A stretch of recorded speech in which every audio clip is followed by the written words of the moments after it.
It's all in train right now. I'm feeling good, though, that now we'll be able to get all the hard data we need, which has been unavailable to us now. Joe Biden speaking to Lester Holt. Let's catch up with the BBC's Nomia Iqbal, who joins us from Washington. Well, the change in tone to his predecessor is quite extraordinary. It is, and he's definitely got his catchphrase nailed, hasn't he? America's back. He said that quite a few times, and that is in sharp contrast to Donald Trump's America first. The Democratic Party and Joe Biden have always felt that Donald Trump and his agenda has pulled America away from the world and really retreated from the world, and he's going to do very much the opposite. What really struck me in that interview, one of the things that he was asked was, are you just trying to create a third Obama term? And he flinched at that and he said, no, we're in a very different situation now. And you can see why that question was asked, because, of course, a lot of his appointees are from the Obama-Biden administration.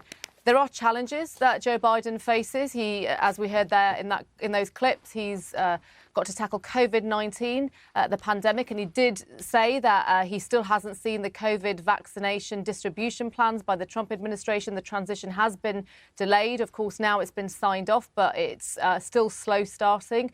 And then he's got to try and unify the country. You know, there are millions of Americans that still support Donald Trump, and they supported his America First agenda. They liked the fact that he wasn't trying to police the whole world or lead the whole world. So he's got a lot of work to do. And that appeal or that willingness for bipartisanship, I mean, it'll be very interesting to see if he does appoint a Republican and who would be in line for a role in his cabinet, do you think? Well, this is the thing with Joe Biden. He's always presented himself as the unifier, and with good reason. He's been on the political stage for nearly half a century. He's friends with people like Mitch McConnell. He goes for lunch with them. He's friends with people like Mitt Romney. And so I think trying to appoint a Republican who's a Trump supporter, would be a sign, would definitely be a pragmatic sign that he's trying to unify the country. He said that he's not going to announce anyone yet. In terms of who that could be, I'm not sure yet of any names that could possibly be floating around. He's pretty close to quite a lot of Republican governors as well. He spoke about that in the interview.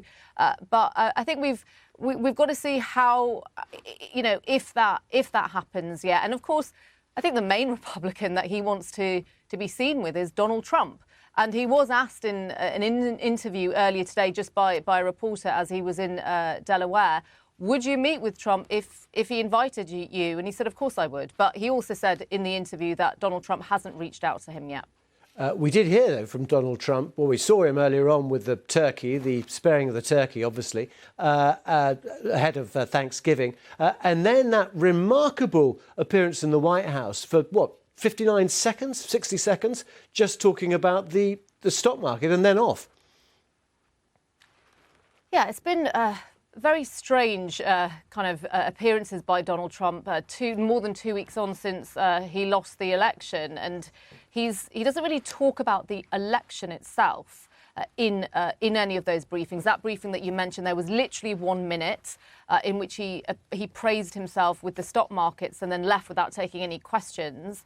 He seems to be leaving his outrage and anger on Twitter for the moment. And in terms of his schedule, we, as reporters, we tend to get a schedule of what the president is up to, and usually it's empty. It certainly is for the moment.